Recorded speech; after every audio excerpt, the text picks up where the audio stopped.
먼저 사회보험법이 뭔지 간단히 짚어볼게요. 사회보험이라는 건 쉽게 말해서 국가가 운영하는 보험제도예요. 우리가 살다 보면 나이 들어서 소득이 없어진다거나 아프거나 다친다거나 실직한다거나 이런 위험한 상황들을 겪을 수 있잖아요. 사회보험은 이런 때를 대비해서 국민들이 평소에 조금씩 돈 보험료를 모았다가 필요할 때 대신 혜택 급여를 받도록 한 제도입니다. 민간보험과 비슷하지만 법으로 강제로 가입하게 해요. 왜냐하면 국가 입장에서는 모두가 다 같이 대비해야 위기에 처한 사람을 돕고 사회 전체의 안정을 꾀할 수 있으니까요. 사회보험법 과목에서는 크게 4대 보험이라고 부르는 4가지 보험 제도를 다룹니다. 바로 국민연금, 국민건강보험, 고용보험, 산업재해보상보험인데요.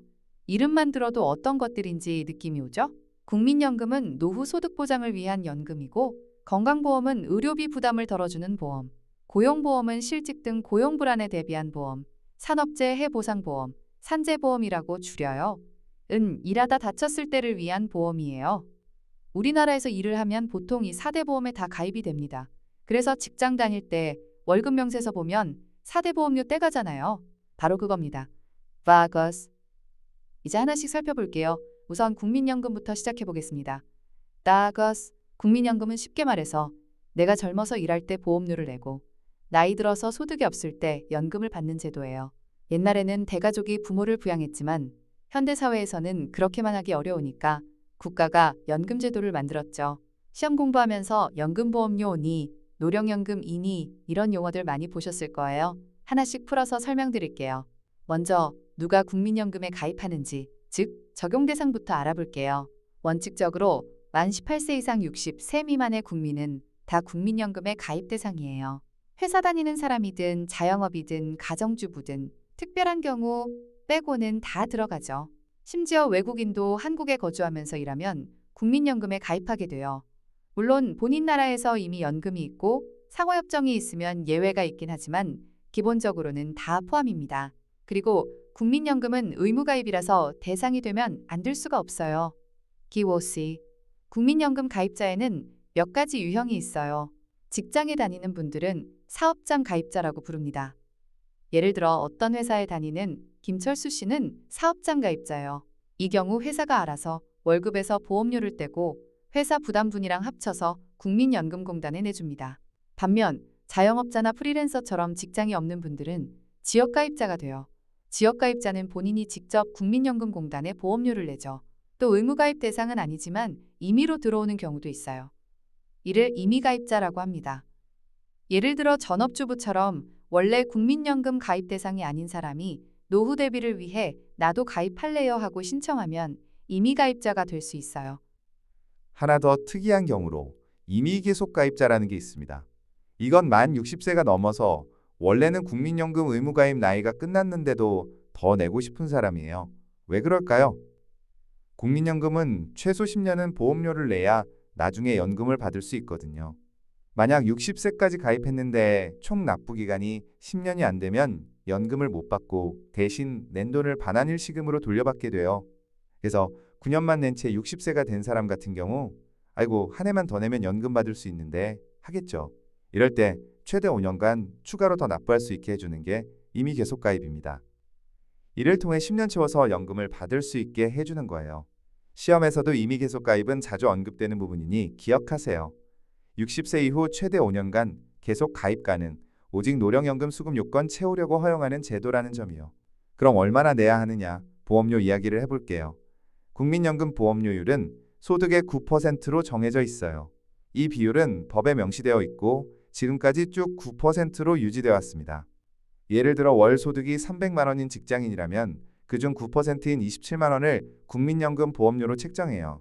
이 17만 원 중에 절반은 근로자가, 절반은 회사가 부담합니다. 그러니까 본인은 13만 5천 원을 내고 회사도 13만 5천 원을 내주는 거죠. 이렇게 모인 돈이 국민연금 기금에 적립됩니다. 자영업자나 지역가입자는 소득이 있을 경우 9% 전부를 본인이 부담해서 내야 해요. 회사 없이 혼자 내는 거죠. 보험료를 낼 때 상한과 하한도 있습니다. 너무 소득이 낮아도 최소한의 기준소득을 정해놓고 예를 들어 아주 적게 벌어도 한 달 35만 원은 버는 걸로 보고 그 9%를 낸다든지 소득이 엄청 높아도 상한선 이상에 대해선 더 안 내도 되게 해둡니다. 매우 고소득자도 어느 정도까지만 부과. 이 숫자는 매년 조정되는데요. 시험에서는 구체적인 금액보다는 상한선과 하한선 개념을 알아두는 게 좋습니다.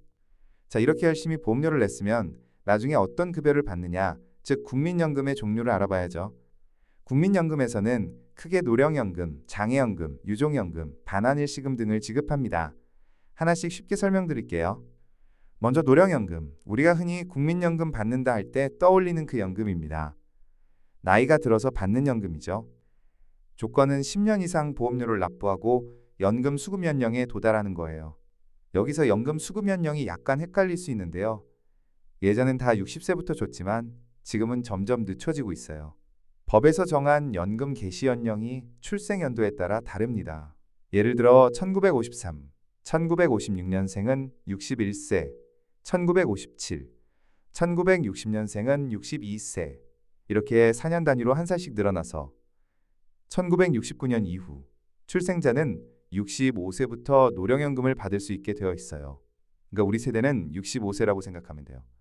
시험에서 A씨는 1955년생이고 2020년에 만 65세가 되었다. 국민연금 수급 가능 여부는 이런 식으로 묻기도 합니다. 그럼 1955년생이면 61세부터 연금이 개시되니까 이미 받고 있겠네 하고 판단해야죠. 노령연금은 소득이 없어졌을 때 주는 게 원칙이라서 만약 연금을 받을 나이가 되었는데도 계속 소득이 있는 일자리에서 일하면 연금을 일시정지하거나 깎습니다. 예를 들어 65세 연금 시작인데 65세에도 직장에서 월급을 받으면 연금액의 일부만 준다든지 하는 거예요. 소득이 있을 땐 연금을 전부 주진 않아요. 그러다 일 그만두면 다시 전액 지급되고요.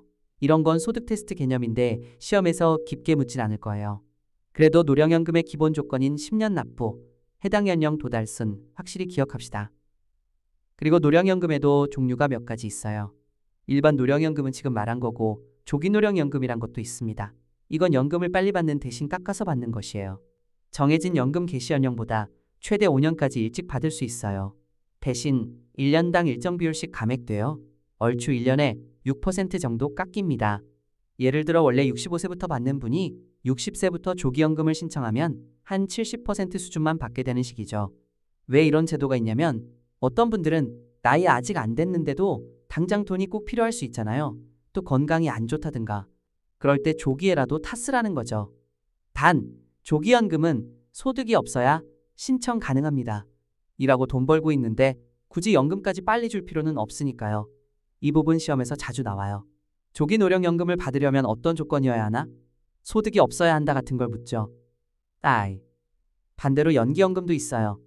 조기의 반대 개념으로 늦게 받는 대신 더 많이 받는 연금입니다. 연금 받는 시점을 최대 5년까지 늦출 수 있고 늦춘 기간만큼 연금액을 올려줘요. 대략 1년 연기하면 7.2% 증액해주는 식입니다. 여유가 있어서 나중에 더 받고 싶으면 연기연금을 선택하기도 해요.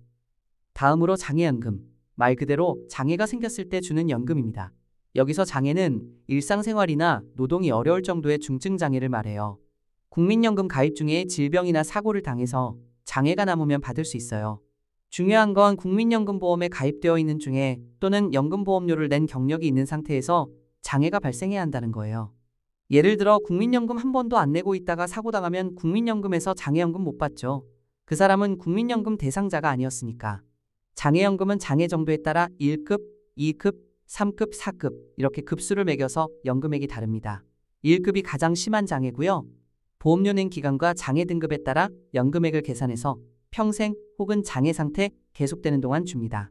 시험에선 국민연금 장애연금은 어떤 때 지급되나 정도를 묻거나 4등급 장애연금도 있다. OX 이런 식의 지엽적인 걸 물을 수 있어요. 이래서 4급까지 있고 영구적인 장애가 아니면 일정 기간 후 다시 상태를 보고 지급 여부를 결정하기도 한다는 걸 알아두세요. 그리고 유족연금. 이건 가입자가 죽었을 때 유가족에게 나오는 연금이에요. 가장의 사망으로 남겨진 가족을 위한 안전망이죠. 국민연금 가입자나 연금을 받고 있는 사람이 사망하면 그분이 부양하던 배우자나 자녀 등에게 유족연금이 나갑니다. 조건이 좀 있는데요. 최소한의 가입기간 요건을 충족하고 있어야 돼요. 예를 들어 10년 이상 냈거나 아니면 연금 수급권자였거나 등등. 유족연금 받을 수 있는 가족의 범위와 순위도 법에 정해져 있어요. 1순위는 배우자, 자녀, 부모 이렇게 되고 세부 조건이 있어요. 자녀도 너무 나이가 많으면 대상이 아니고 미성년 자녀나 장애 자녀 등이어야 한다던가. 사실 이런 디테일까지 1차 시험에 자주 나오진 않지만 배우자와 자녀가 대표적인 유족연금 수급권자란 건 상식적으로 알아두죠. 그리고 유족연금은 원래 한 사람에게만 집중해서 나오는데 가족이 여럿이면 나눠 받는 방식이에요. 또한 만약 돌아가신 분이 이미 국민연금, 노령연금을 받고 있었다면 그 배우자가 자기 노령연금과 유족연금을 둘 다 받을 수 있느냐? 이건 일부 조정이 있습니다. 두 개를 다 합쳐서 100% 다 주진 않고 둘 중 하나의 일부만 받는다거나 선택을 해야 돼요.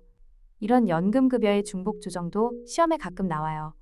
핵심은 국민연금에서는 여러 급여를 동시에 받을 수 없고 유족연금과 본인연금을 동시에 받을 땐 깎인다는 거예요.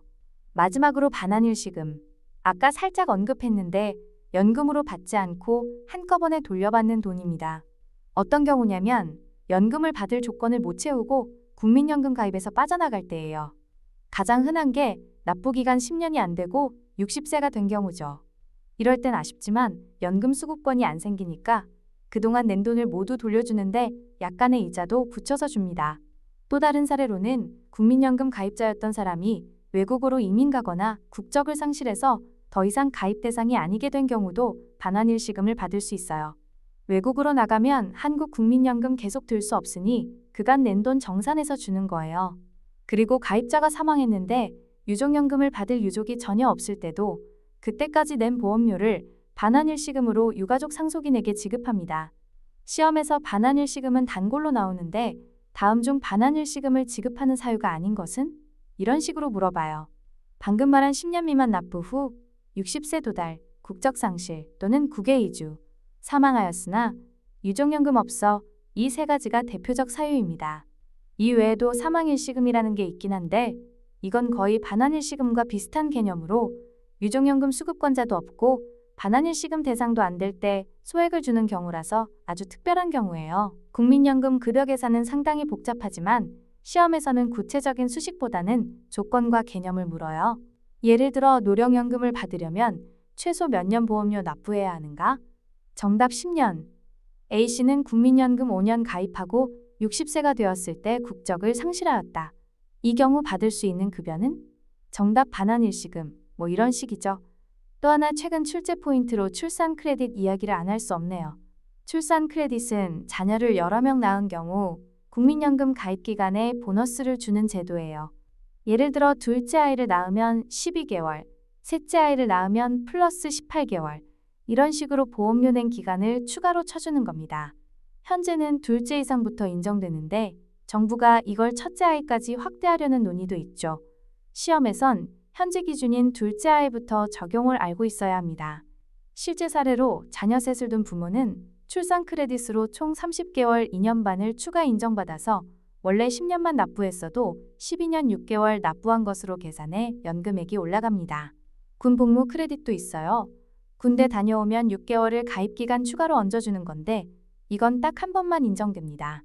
이런 크레딧 제도는 최근 시험에서 국민연금 가입기간 계산에 포함되는 특별한 기간은 같은 형태로 출제되니 알아두세요. 마지막으로 국민연금은 국민연금공단에서 관리합니다. 전국에 지사가 있어서 가입자 관리, 연금 심사, 지급까지 다 공단에서 해요. 만약 국민연금 관련 결정을 받아들일 수 없으면 예를 들어 장애연금을 신청했는데 등급 판정이 너무 낮게 나왔다거나 이의 신청이나 심사 청구를 거쳐 행정소송을 할 수 있는데 이러한 절차도 있긴 하지만 1차 시험에선 깊게 안 들어갑니다. 일단 국민연금은 이 정도로 정리하고요. 핵심은 18세부터 60세까지 모두 의무가입 10년 이상 내고 나이 되면 노령연금, 그 전에 장애나 사망 시 장애 유족연금, 안 되면 반환일시금 이틀을 잘 기억하세요. 이제 건강보험으로 넘어가 보겠습니다. 국민연금이 노후 대비였다면 국민건강보험, 줄여서 건강보험은 아플 때 병원비를 보조해주는 사회보험이에요. 우리나라 건강보험 제도는 전국민 의료보험이라고 해서 사실상 모든 국민이 가입돼 있습니다. 건강보험 덕분에 병원 갈 때 의료비의 상당 부분을 보험공단이 부담하고 우리는 일부만 내면 되죠. 한번 건강보험의 세계로 들어가 볼까요? 누추, 누가 건강보험에 가입하느냐? 정답은 모든 국민 거의 이에요. 조금 더 정확히 말하면 대한민국에 거주하는 모든 사람은 건강보험 적용을 받거나 아니면 의료급여 같은 다른 공적 의료보장을 받아야 합니다. 그냥 아무데도 속하지 않고 내버려 두지 않아요. 건강보험에는 직장가입자와 지역가입자 두 부류가 있어요. 이건 국민연금과 비슷하죠. 직장가입자는 직장에서 가입하는 사람이에요. 회사원들은 회사 통해서 건강보험에 가입되고 월급에서 보험료가 빠져나갑니다. 지역가입자는 직장이 없는 주민이에요. 예를 들어 자영업자, 농민 혹은 무직 상태인 사람 등등이 지역가입자가 됩니다. 지역가입자는 건강보험공단에 본인이 직접 보험료를 내죠. 건강보험의 독특한 제도는 피부양자라는 게 있다는 거예요. 피부양자는 직장가입자에게 붙어있는 가족으로서 따로 보험료를 안 내고 혜택을 받는 사람들입니다. 예를 들어 직장인 아버지가 있고 어머니는 전업주부이며 소득이 없다면 어머니는 아버지의 건강보험 피부양자로 등록돼서 보험 혜택을 받아요. 자녀들도 마찬가지고요. 미성년이거나 학생이면 노부모도 부양하고 있으면 피부양자로 올릴 수 있습니다. 피부양자로 인정받으려면 소득과 재산 요건을 충족해야 해요. 일정 이상의 소득이나 재산이 있으면 피부양자로 공짜 혜택 받긴 어렵고 스스로 지역가입자가 되라고 해요. 최근 경향은 피부양자 자격을 좀 깐깐하게 관리하는 거예요. 그래서 연소득이 2천만 원 넘는다거나 재산이 많으면 피부양자 탈락시키기도 합니다. 시험에서 직장가입자의 피부양자가 될 수 없는 경우 같은 걸 물으면 이 소득재산 기준을 떠올리면 됩니다. 외국인도 건강보험에 가입됩니다. 특히 2019년부터는 6개월 이상 한국에 머무는 장기 체류 외국인은 건강보험에 당연 가입하게 했어요. 그래서 요즘 어지간히 장기 거주하는 외국인은 다 지역가입자로 보험료 내야 합니다. 과거엔 외국인은 자유가입이라 안 내는 사람도 많았는데 이제는 의무예요. 보험료 부담도 볼까요? 직장가입자의 보험료는 보수월액, 월급 비슷한 개념에 건강보험료율을 곱해서 매깁니다. 이 보험료율은 매년 조정되는데 2023년 기준으로 약 7% 중반 정도였어요. 대략 7% 남짓. 중요한 건 이 보험료의 절반은 회사가 내주고 절반은 본인이 낸다는 거예요. 국민연금이랑 똑같죠. 절반 부담 구조. 반면 지역가입자는 소득에다가 재산, 자동차 등 보유재산을 점수로 환산해서 보험료를 정해요. 예를 들어 집이 있으면 재산 점수, 소득이 있으면 소득 점수 이런 식으로 합산해서 한 달에 얼마 이렇게 고지합니다. 이를 건강보험료 부가체계라고 하는데 해마다 조금씩 바뀌고 있어요. 최근에는 소득 중심으로 개편해서 재산 비중을 낮추는 추세예요. 시험에서 수치까지 묻진 않을 테니 직장인은 소득에 비례해 내고 절반은 회사 부담, 지역가입자는 소득 플러스 재산 고려해서 본인이 전액 부담 이 정도를 확실히 알아두세요. 건강보험에도 보험료 부담 관련 특례가 몇 가지 있어요. 임의 계속 가입 제도라는 것도 그중 하나인데 이건 직장 다니다가 퇴직한 사람이 보험료 폭탄 맞는 걸 막아주는 장치예요. 무슨 얘기냐 하면 직장인일 때는 월급의 7% 정도 중에 절반만 내니까 실제로는 소득의 3.5% 정도만 냈단 말이죠. 근데 퇴직해서 지역가입자가 되면 만약 재산이 좀 있다거나 하면 보험료가 훨씬 많이 나올 수 있어요. 이때 퇴직 전 직장보험료 수준으로 3년간 계속 내도록 허용해주는 게 임의 계속 가입입니다. 조건은 퇴직 전 18개월 중 1년 이상을 직장가입자로 있었던 사람이에요. 이런 분들은 퇴직 후 바로 신청하면 3년 동안은 내가 직장 다닐 때 내던 보험료 정도만 내면서 지역가입자로 있을 수 있어요. 예를 들어 20년 직장 생활하고 은퇴한 63분이 있다면 곧바로 지역가입자로 전환되면 월보험료가 높아질 수 있지만 임의 계속을 신청하면 3년간 예전 수준으로 낼 수 있죠. 시험에 종종 등장하는 제도입니다. 이제 건강보험 혜택, 즉 급여 부분을 이야기해 봅시다. 건강보험의 급여는 우리가 병원에서 혜택 받는 걸로 체감하죠. 진료를 받으면 의료비 중 건강보험이 부담해주는 부분이 급여입니다. 건강보험이 해주는 급여에는 진찰, 검사, 수술, 입원, 약제비 등 대부분의 의료 서비스가 포함돼요. 다만 성형수술이나 미용시술처럼 필수적이지 않은 치료는 보험 적용이 안 되겠죠. 기본적으로 필요한 의료에 대해서는 전국 어디서나 동일한 기준으로 보험 혜택이 이루어집니다. 환자는 일부만 본인 부담을 하고 나머지는 건강보험공단이 내줍니다. 예를 들어 볼게요. 감기로 병원에 갔는데 진료비 총액이 5만 원 나왔다고 칩시다. 그럼 환자는 통상 30% 정도만 내고 외래 기준 70%는 보험이 냅니다. 입원하면 환자 부담이 더 낮아서 20% 정도만 내면 돼요. 정확한 본인 부담 비율은 상황마다 다르지만 대략 이렇습니다. 약값도 마찬가지예요. 이렇듯 보험 덕에 큰 병 걸려도 개인이 모든 병원비를 부담하지 않아도 돼요. 특히 중증 질환, 암, 심장병 등은 부담률을 5에서 10%로 낮춰주는 특례도 있습니다. 그리고 본인 부담 상한제라는 것도 있어서 1년에 환자가 낸 돈 합계가 일정 금액을 넘으면 그 초과분은 나중에 건강보험공단이 다 돌려줘요. 예를 들어 어떤 사람의 연간 본인 부담 상한이 200만 원인데 입원 여러 번 해서 300만 원을 냈다면 100만 원 돌려주는 거죠. 이 제도 덕분에 경제적으로 큰 부담이 덜해집니다. 건강보험에서 현물급여와 현금급여라는 말도 나오는데요. 현물급여는 방금 말한 치료 자체를 제공하는 거고 돈으로 주는 게 아니라 서비스를 받음. 현금급여는 돈으로 주는 급여예요. 건강보험에서 돈으로 주는 건 크게 두 가지예요.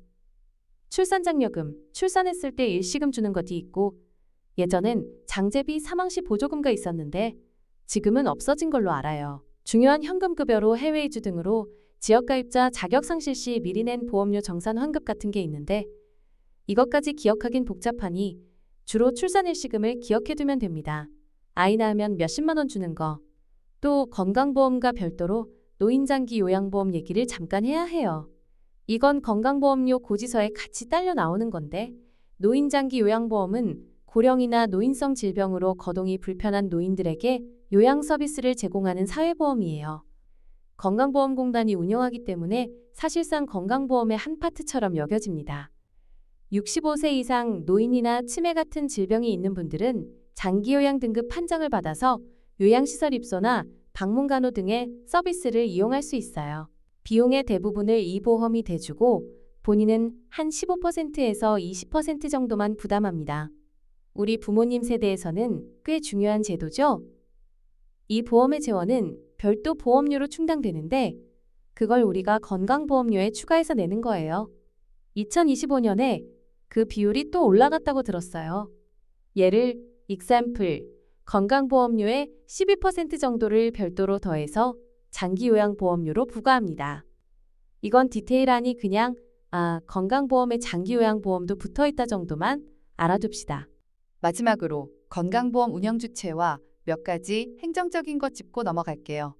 건강보험은 국민건강보험공단이 운영합니다.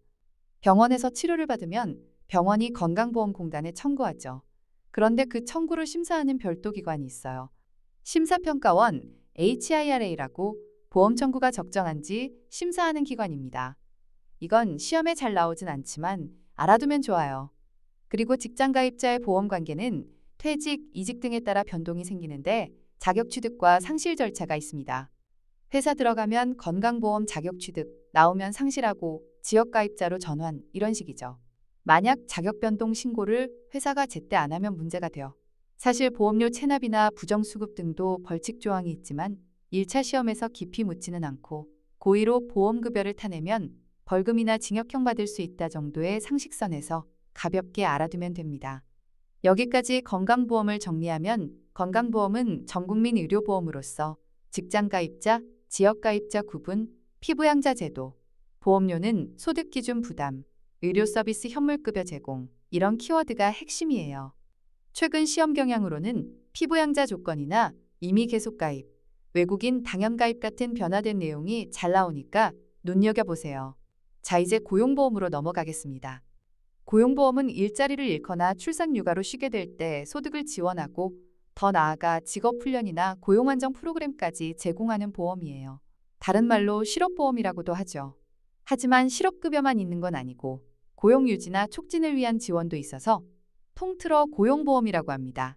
먼저 가입 대상부터 볼게요. 고용보험은 기본적으로 근로자라면 가입합니다. 민간기업이든 공공기관이든 일단 월급 받고 일하면 고용보험 적용이 돼요. 다만 예외가 몇 가지 있어요. 아주 단기간 일하는 사람, 나이가 많은 사람, 공무원 등은 적용 제외될 수 있습니다.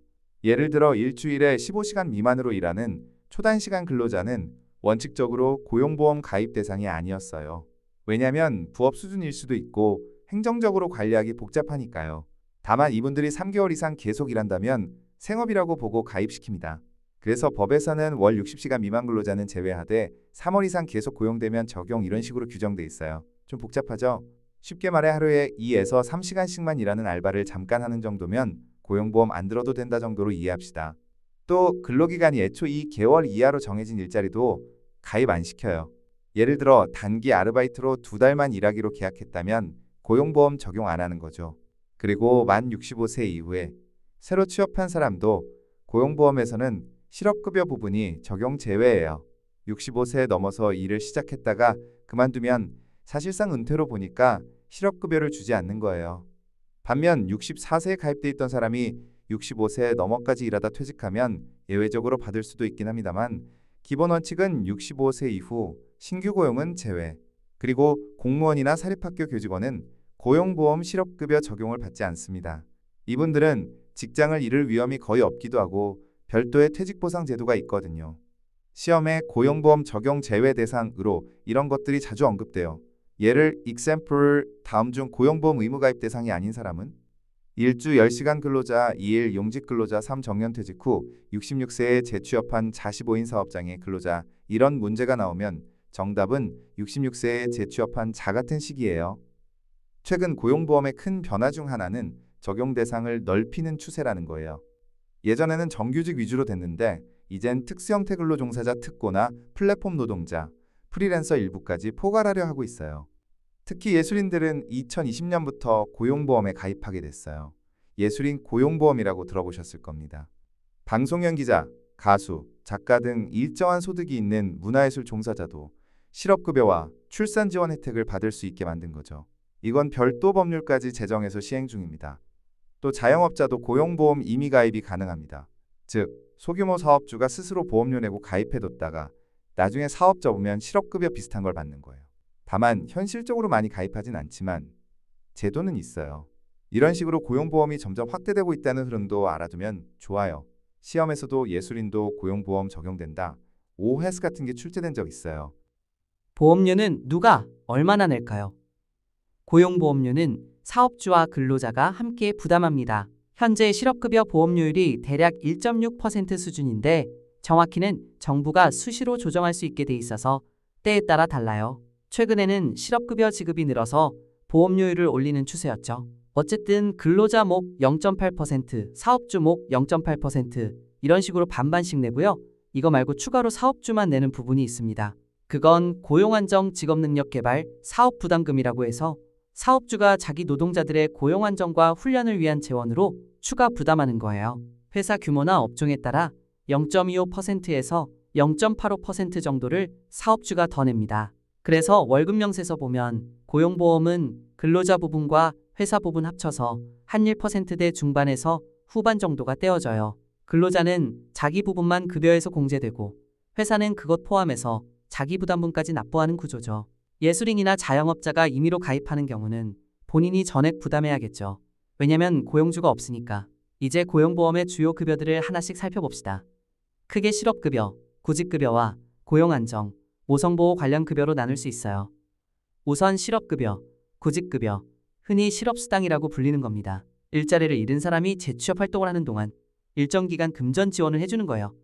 받으려면 몇 가지 조건이 있습니다. 첫째, 본인이 원하지 않는데 실직해야 돼요. 즉 비자발적 실업이어야 해요.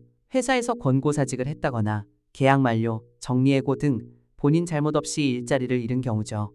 본인이 그냥 그만두고 싶어서 나온 경우, 즉 자발적 퇴사는 원칙적으로 실업급여 대상이 아닙니다.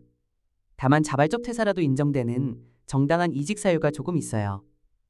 예를 example, 임금체불이 심해서 그만뒀다든지 직장 내 괴롭힘이 있었다든지 건강 문제라든지 이런 정당한 이유면 예외적으로 인정합니다. 하지만 대개 시험 문제에서는 자발퇴사는 NO라고 생각하시면 돼요. 둘째, 일정 기간 이상 고용보험에 가입돼 있어야 해요. 요건은 이직일 이전 18개월 동안 피보험 단위 기간이 통산 180일 이상입니다. 말이 어렵죠? 쉽게 말해 최근 1년 반 사이에 6개월 이상 일한 경력이 있어야 한다는 거예요. 일하다 중간에 쉰 기간 빼고 실제 고용보험 들고 일한 날들을 합쳐서 180일 넘으면 됩니다. 이게 최소 납입 요건 같은 거예요. 만약 4개월만 일하고 퇴직했다면 실업급여는 못 받습니다. 셋째, 근로의사와 능력이 있어야 해요. 그리고 적극적으로 재취업 활동을 해야 합니다. 실업급여는 놀면서 주는 돈이 아니라 다시 취업하도록 도와주기 위한 돈이라서 받는 동안 반드시 정기적으로 직업훈련을 받거나 구직활동을 했다는 증명을 해야 해요. 그래서 이 준하사주에 한 번씩 고용센터 가서 저 열심히 구직 중이에요. 보고해야 합니다. 그냥 집에서 쉬면 지급 중단돼요. 스미, 이 조건들을 충족하면 구직급여를 받을 수 있어요. 얼마나 받느냐? 기존에 받던 임금의 60% 정도를 실업급여로 줍니다. 과거엔 50%였는데 최근에 60%로 올랐어요. 이거 시험에 잘 나옵니다. 실업급여는 이전 임금의 50%를 지급한다. X 60%가 맞음. 여기서 임금은 이직 전 평균 임금이라고 해서 보통 마지막 3개월치 월급 평균액을 말합니다. 그런데 상한과 하한이 있어요. 법으로 실업급여는 최소 최저임금의 80% 이상, 최대는 어느 수준 이하 이렇게 정해둡니다. 2025년 기준으로 하루 상한액이 한 6만 6천 원 정도 될 거예요. 하한액은 최저임금의 80% 수준이고요. 복잡하니 대략 내 월급의 60% 정도 금액을 몇 개월 동안 받는다 이렇게 기억해두면 됩니다. 얼마나 오래 받느냐도 중요하죠. 이건 고용보험 가입기간, 근속기간과 나이에 따라 다릅니다. 최소 120일, 4개월에서 최대 270일, 9개월까지 받을 수 있어요. 젊고 일한 기간이 짧으면 짧게 주고 연장자이거나 경력이 길면 오래 줍니다. 예를 들어볼게요. A씨가 30대이고 3년 정도 일했다면 실업급여 기간은 아마 120일 물결표 150일 사이일 거예요. B씨가 50대이고 20년 일했는데 정리해고됐다면 최장인 270일을 받을 수 있죠. 시험에서는 실업급여 지급 기간이 가장 긴 경우 몇 일인가? 이런 걸 물을 수 있는데 정답은 270일이에요. 과거 240일이었는데 늘어났습니다. 실업급여를 받으려면 퇴직 후에 고용센터에 가서 신청해야 해요. 그리고 앞서 말한 대로 매월 구직활동을 해야 합니다. 만약 취업에 성공하면 더 이상 실업급여는 정지되죠. 대신 조기 재취업수당이라는 게 있어서 남은 기간이 2분의 1 이상 남은 상태로 재취업하면 그 남은 일수의 절반에 해당하는 급여를 일시금으로 줘요. 즉, 빨리 취업했으니 남은 실업급여 중 일부를 보너스로 줄게 라는 거죠. 예를 들어 6개월 받기로 했는데 3개월 만에 취업했다. 그러면 남은 3개월치의 절반인 1.5개월치 급여를 한꺼번에 줍니다. 이것도 출제 포인트니까 기억해 주세요. 조기재 취업수당은 실업급여 받던 사람이 기간 남기고 취업하면 주는 보너스예요. 이외에 실업급여에는 연장급여라는 것도 있어요. 보통 때는 6개월 받으면 끝인데 경제 사정이 아주 안 좋다든지 개인적으로도 재취업이 너무 어려운 상황이라든지 하면 기간을 연장해 줄 수 있습니다. 고령자나 장애인인 경우 개별 연장급여로 60일 더 준다든지 지역 고용 사정이 매우 나쁘면 정부가 특별 연장급여로 기간을 늘린다든지 하는 거예요.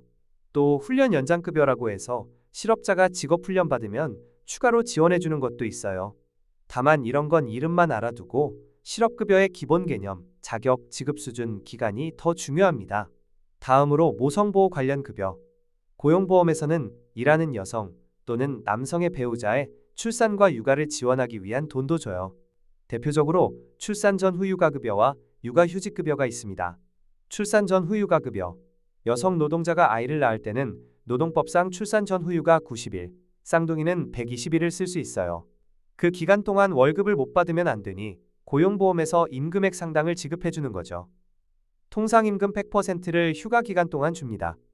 쉽게 말해 평소 월급 수준으로 3개월치 돈을 준다고 보면 돼요. 다만 상한액이 있어서 한 달에 최대 200만 원 정도까지만 지원해요. 2025년엔 좀 오른다고도 하지만 대략 이 금액대. 만약 월급이 아주 높았던 사람은 200만 원씩만 나올 거고 그 이하 월급자면 평소만큼 다 나와요. 1060일분은 사업주가 지급하고 나머지 30일 또는 60일은 고용보험기금에서 지급하는 구조였는데 현재는 대부분의 기업에 대해 정부가 전액 부담하도록 바뀌고 있습니다. 특히 작은 회사일수록 회사가 돈 부담 안 하게 나라에서 다 대주는 추세예요. 시험에서는 출산 전 후유가 기간은 며칠이며 급여는 얼마나 주는가? 이런 기본을 물을 수 있어요. 답은 90일, 통상임금 100% 정도로 써주면 됩니다. 남성 근로자의 배우자가 출산한 경우 받을 수 있는 출산휴가급여, 배우자 출산휴가도 있어요. 남편도 10일 유급휴가를 받을 수 있게 해주는데 이 10일분 임금도 고용보험에서 지원합니다. 이건 최근 신설돼서 시험에 나올 수도 있습니다. 육아휴직급여. 부모가 아이를 돌보기 위해 휴직할 때 주는 급여예요. 만 8세 이하 또는 초등학교 2학년 이하의 자녀가 있으면 부모 각각 최대 1년까지 육아휴직을 쓸 수 있습니다. 이 휴직 기간 동안 고용보험에서 급여를 지급해요. 예전에는 통상임금의 40% 주고 상한액 100만 원 이런 수준이었는데 최근 엄청나게 개선되었어요. 현재는 통상임금의 80%를 지급합니다. 상한액은 월 150만 원이고 하한액은 월 70만 원, 최저임금의 일정 비율로 정해져 있어요. 그리고 정부가 저출산 대책으로 2023, 2025년에 급여 수준을 더 올리고 기간도 늘리는 방향이라 2024년부터는 육아휴직을 1년 6개월까지 쓸 수 있고 초기 몇 달은 임금의 100%까지 주는 방안이 시행되고 있어요. 시험에서는 최신 개정 사항까지 반영될 수 있는데 2025년 대비라면 육아휴직 1.5년 확대, 첫삼 6개월 100% 지급 같은 내용을 알아두면 좋겠네요. 일단 현재 기준으로 얘기하면 부모가 아이 돌보느라 휴직하면 거의 월급에 가깝게 1년 동안 돈을 준다고 이해하면 됩니다. 그리고 부부가 순차로 육아휴직을 하면 두 번째 휴직자의 첫 3개월 급여는 통상임금의 100%, 상한 250만 원으로 더 우대해주는 아빠 육아휴직 보너스 제도도 있었는데 이게 이제는 전반적인 상향 조정으로 바뀌는 추세예요. 어쨌든 두 부모 모두 육아휴직을 쓰면 혜택이 더 커진다는 포인트도 있습니다. 추가로 이 육아휴직급여의 25%는 나중에 복직해서 6개월 이상 계속 근무하면 일시불로 줘요. 왜 이렇게 하냐면 휴직 끝나고 바로 퇴사해버리는 걸 방지하려는 거죠. 그래서 휴직 기간 중에는 75%만 지급하고 복귀 후 근속하면 남은 25%를 지급하는 구조예요. 숫자까지 외울 필요는 없지만 일부는 복직 후 지급은 자주 언급됩니다. 그리고 육아휴직 대신 육아기 근로시간 단축 제도도 있어요. 휴직까진 아니고 일을 줄이는 건데 이 경우에도 고용보험에서 어느 정도 보전해줍니다. 원래 1년 휴직할 수 있는 걸 반으로 쪼개서 2년간 근로시간 단축으로 사용할 수도 있고요. 아예 쉬지 않고 2년 동안 오전 만차 쓰듯이 일찍 퇴근하게 하는 등. 이때 받는 급여를 육아기 근로시간 단축급여라고 합니다. 시험에선 이 부분까지는 깊이 안 팔 수도 있는데 한 번씩 나오는 지문은 있어요. 모성보호급여들에서 특히 출산 전후 휴가 90일, 육아휴직 1년, 배우자 출산휴가 10일 이런 숫자들이 출제될 수 있으니 챙겨두세요. 마지막으로 기타 고용안정사업 지원. 고용보험료 중 사업주가 추가로 내는 돈은 노동자 개개인한테 주는 게 아니라 정부의 고용정책 자금으로 쓰여요. 예를 example, 경기 불황 때 사업주가 해고 대신 유급 휴업을 하면 고용유지지원금을 준다든지 직업훈련을 실시하면 훈련비를 지원한다든지 취약계층을 고용하면 장려금을 준다든지 하는 것들입니다. 이건 다 고용보험기금에서 나가는 돈들이죠. 1차 시험에서는 이런 것까지 상세히 안 묻지만 고용보험 사업의 2대 기능, 실업급여 플러스 고용안정 직능개발 사업 이렇게 크게 두 축으로 이루어진다는 걸 알아두시면 됩니다. 고용보험은 고용노동부와 근로복지공단 그리고 전국 고용센터에서 집행합니다. 특히 실업급여 신청하려면 고용센터 옛 노동청 산하기관에 가야 하죠. 근로복지공단은 산재보험과 함께 일부 업무를 하고 실제로는 고용노동부가 총괄해요. 부정수급에 대한 제재도 있습니다. 만약 일하면서 몰래 실업급여 받거나 거짓으로 구직활동 한 척하면 적발돼서 받은 돈 환수당하고 추가로 제재부과금, 페널티 물어요. 심하면 형사처벌도 될 수 있고요. 그러니 청렴하게 받아야겠죠? 네티 토하니레이. 시험에서는 실업급여 수급 요건이나 급여 수준, 기간, 그리고 육아휴직급여 조건과 수준 등이 단골입니다. 자발적 이직자는 실업급여 못 받는다. 180일 이상 가입해야 60% 지급, 최대 270일, 육아휴직은 1년, 통상임금 80%, 이런 핵심 키워드를 꼭 기억해 두세요. 마지막으로 산업재해보상보험, 줄여서 산재보험으로 가보겠습니다. 산재보험은 회사에서 일하다 다치거나 병에 걸리거나 사망했을 때 근로자나 그 가족에게 필요한 보상을 해주는 제도예요. 예전에는 근로자가 다치면 사업주가 보상해줘야 했는데 작은 업체는 그럴 여력이 없으니 사회보험 방식으로 모두 가입해서 공동 부담하고 대신 지급하는 겁니다. 업무상 재해라는 말을 많이 들어봤을 텐데 그게 산재보험에서 핵심 기준입니다. 업무상 재해란 일하는 중 또는 그로 인한 부상, 질병, 장애, 사망을 말합니다. 적용 대상을 보죠. 산재보험도 원칙적으로 모든 사업장의 모든 근로자에 적용돼요. 1인 사업장이라도 근로자가 있으면 가입해야 합니다. 다만 과거에는 매우 영세한 농가나 가사 사용인 가정부 같은 경우는 빼줬는데 요즘은 대부분 다 포함됐어요. 심지어 특수형태 근로 종사자라고 해서 보험 설계사, 택배기사, 대리운전기사, 학습지 교사 등 전형적인 고용관계는 아니지만 업무상 재해 위험이 있는 분들도 산재보험 적용을 받게 확대했습니다.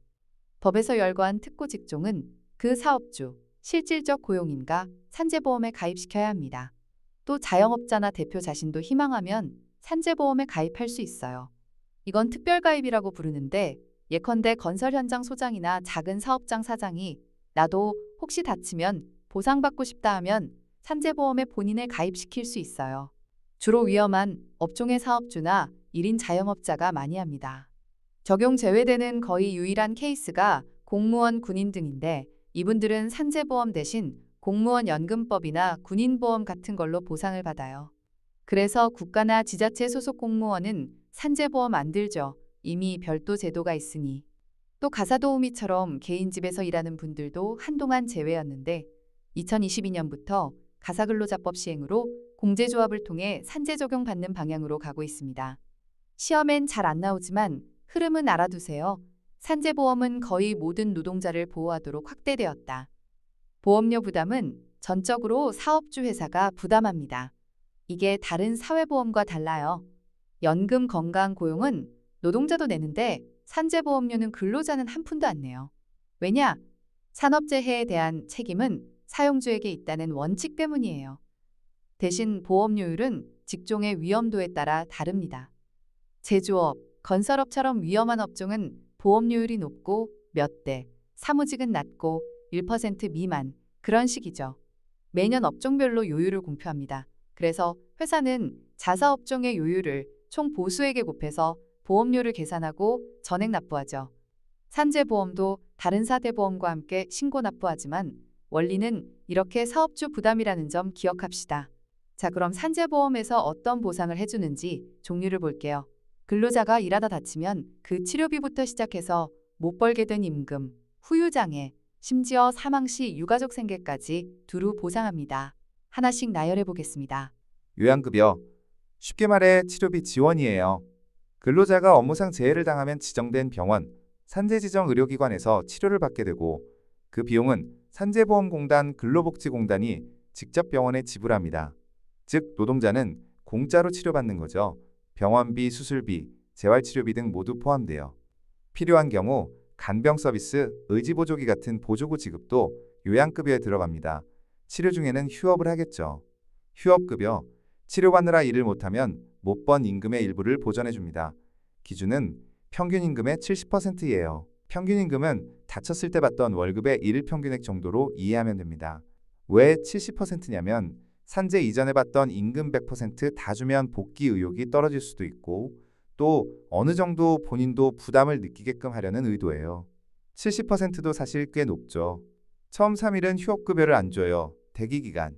그러나 그 3일 동안은 보통 회사가 유급병가 처리하거나 합니다. 4일째부터 요양이 끝날 때까지 휴업급여가 계속 나와요. 예를 들어 다쳐서 한 달간 입원하면 그 한 달치 평균 임금의 70%, X 31만큼 받는 거죠. 시험에서 휴업급여는 평균 임금의 몇인가 나오면 70%를 떠올리세요. 장애급여. 충분히 치료를 받았는데도 영구적인 장애가 남을 수 있어요. 팔을 못 쓰게 됐다든지 시력을 잃었다든지. 이 경우 그 장애 정도 장애 등급에 따라 일시금 또는 연금 형태로 보상합니다. 산재보험법에서는 장애 등급을 1급부터 14급까지 매겨요. 1급이 가장 심한 장애, 두 눈, 실명, 사지마비 이런 수준이고 14급이 가장 경미한 장애입니다. 1, 3급 장애는 장애가 매우 심해서 이후 노동생활이 어렵다고 보고 평생 매월 지급하는 장애연금으로 줘요. 연금액은 장애 등급별로 평균 임금의 몇 이런 식으로 정해져 있고 1급일수록 많이 주죠. 4급 물결표 7급 장애는 중간 정도인데 이때는 본인이 선택할 수 있어요. 연금으로 받을지 일시금, 일괄 지급으로 받을지. 왜냐하면 어떤 사람은 일시금으로 목돈 받아서 쓰고 싶어 할 수도 있으니까요. 반면 8, 14급 장애는 비교적 경미해서 일시금으로만 지급합니다. 어차피 일상생활은 가능한 정도니 크게 영구적으로 지원할 필요까진 없는 거죠. 예를 들어 14급 장애는 손가락 살짝 구분 정도 이런 것도 포함되는데 그런 건 그냥 휴업급여로 커버됐으면 일시금을 조금 주고 마무리합니다. 시험에서 산재 장애 급여는 연금과 일시금이 있고 8급 장애는 연금만 지급한다. 5번 X? 이런 식으로 트릭을 줄 수 있어요. 정답은 X죠. 8급은 연금 아니고 일시금 대상이니까요.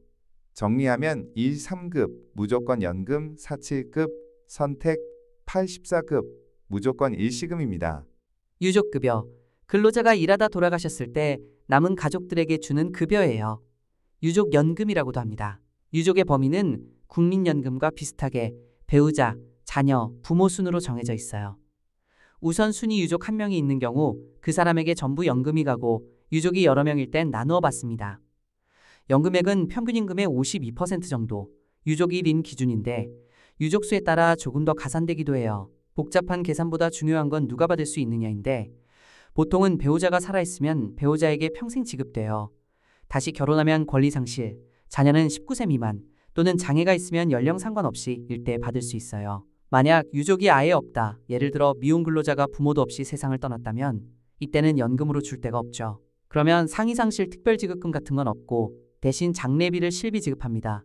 그게 장의비예요. 장례비는 유족급여와 별개로 사망하면 누구나 지급되는데 한 121분 평균임금 정도를 정액으로 줍니다. 장의비. 방금 얘기했듯이 장례 치르는 데 드는 비용을 보전해 주는 거예요. 유족급여 받는 경우에도 추가로 나옵니다. 산재 사망자는 장례비로 평균임금의 121분, 약 4개월치 임금을 지원받아요. 시험에 숫자가 나온 적도 있으니 121분 기억해두면 좋아요. 상병보상연금. 이건 좀 특별한 경우인데요. 근로자가 크게 다쳐서 치료를 2년간 했는데도 아직 완치가 안 되고 일도 못할 상태다. 근데 더는 진전이 없어서 치료는 종료해야겠다. 이럴 때가 있죠. 그런 경우 노동능력 상실이 계속되는 한 연금 형태로 지급합니다. 그냥 치료 중에는 휴업급여 70%였는데 그 상태가 2년 넘으니 이제 상병보상연금이라는 이름으로 지급 전환돼요. 금액은 휴업급여랑 같아요. 평균 임금 70%. 사실상 치료 장기화인 사람을 위한 장치죠. 시험에 상병보상연금은 언제 지급되나? 이런 걸 물을 수 있어요. 답은 요양 개시 후 2년이 지나도 치료가 안 끝나 노동능력 상실 상태가 계속될 때입니다. 직업재활급여, 재활서비스. 다친 근로자가 사회 복귀할 수 있도록 재활훈련이나 직업훈련을 지원하기도 해요. 필요시 장애인 보조기구 같은 것도 제공하고요. 이건 금전급여라기보다 서비스 지원입니다. 이런 일련의 산재보험 급여들은 근로복지공단에서 관장합니다. 회사는 사고 나면 바로 공단에 재해 발생 신고를 하고 근로자는 공단에 요양 신청 등을 해서 승인을 받게 돼요. 업무상 재해인지 아닌지에 대한 판단이 필요한 경우도 많습니다. 명백히 일하다 다치면 당연히 인정인데 경우에 따라 애매한 것들이 있죠. 예컨대 출퇴근 중 사고는 과거에는 업무상 재해로 인정 안 했어요. 일하는 중이 아니고 통근은 개인 책임 이런 논리였는데 2018년부터 법이 바뀌어 출퇴근 재해도 산재로 인정됩니다. 단, 사업주가 통근버스를 제공한 경우 등은 예전부터 특별히 인정됐고 지금은 개인이 알아서 출퇴근하다 겪은 사고도 통상 경로와 방법이면 산재로 본다고 확대됐어요. 이건 중요한 변화라 시험 지문에 자주 나옵니다. 출퇴근 중 발생한 사고는 업무상 재해로 보지 아니한다. X. 이제는 보거든요. 또 업무상 질병도 중요해요. 즉 사고가 아니라 직업병인 경우에요. 예를 들어 10년간 공장에서 유기용제를 취급한 근로자가 만성 중독으로 병에 걸렸다든지 소방관이 화재 현장 스트레스로 외상 후 스트레스 장애, PTSD를 얻었다든지 오랜 운전 업무로 디스크가 왔다든지 등등. 이런 직업병도 산재로 인정받으면 똑같이 보상해 줍니다. 법에 직업성 질병 목록이 쭉 있고 그에 해당하면 비교적 쉽게 승인되고 리스트에 없더라도 업무 연관성이 입증되면 개별 심사를 통해 승인되기도 합니다. 시험엔 간혹 어떤 질병이 업무상 재해인가 아닌가 사례를 주고 판단시키는 문제가 나와요. 예를 example, 뇌심혈관 질환, 뇌출혈, 심근경색이 과로로 발생하면 산재 인정되는 판례도 많죠. 그런 맥락까지 이해해두면 좋지만 1차에선 일반론만 알면 됩니다. 업무로 인한 질병도 산재 보상 대상이다. 산재보험의 특징 중 하나는 과실상관 없이 보상한다는 거예요. 다친 게 누구 잘못이든 그냥 보상부터 해줍니다. 노동자의 실수로 다쳤더라도. 다만 근로자의 고의나 중대한 과실이 있으면 일부만 지급할 수 있게 규정은 있습니다. 예컨대 안전수칙을 심하게 어겨서 다친 거면 휴업급여를 50%만 준다든가 하는 조항이 있어요. 그리고 반대로 사고가 제3자의 행위로 발생한 경우 배달을 하다 교통사고가 났는데 상대 운전자 과실, 산재보험은 우선 보상해주고 나중에 그 제3자에게 구상권 청구를 할 수 있습니다. 즉 근로복지공단이 가해자에게 대신 물리는 거죠. 이를 대위권 행사라고 합니다. 시험에 가끔 제3자의 행위로 인한 재해시 근로자는 산재보상과 민사배상금을 중복으로 받을 수 있다. 이런 함정 문제가 나오는데 원칙적으로는 중복으로 받을 순 없고 일단 산재 처리받고 추가 손해에 대해 민사 청구할 수는 있는데 산재로 받은 건 빼고 청구해야 해요. 쉽게 말해 이중 보상은 안 된다는 원칙입니다. 산재보험은 다른 사대보험과 달리 형사처벌 규정이 좀 강하게 있어요. 사업주가 보험 가입을 안 했다거나 고의로 산재은폐를 하면 벌칙이 큽니다. 미가입 사업장에서 사고 나면 공단이 대신 보상한 뒤 그 비용을 사업주에게 구상 청구하고 별도로 1년 이하 징역 또는 1천만 원 이하 벌금 같은 처벌을 할 수도 있어요. 또 근로자에게 산재 신청 못하게 압박하는 것도 처벌 대상이에요.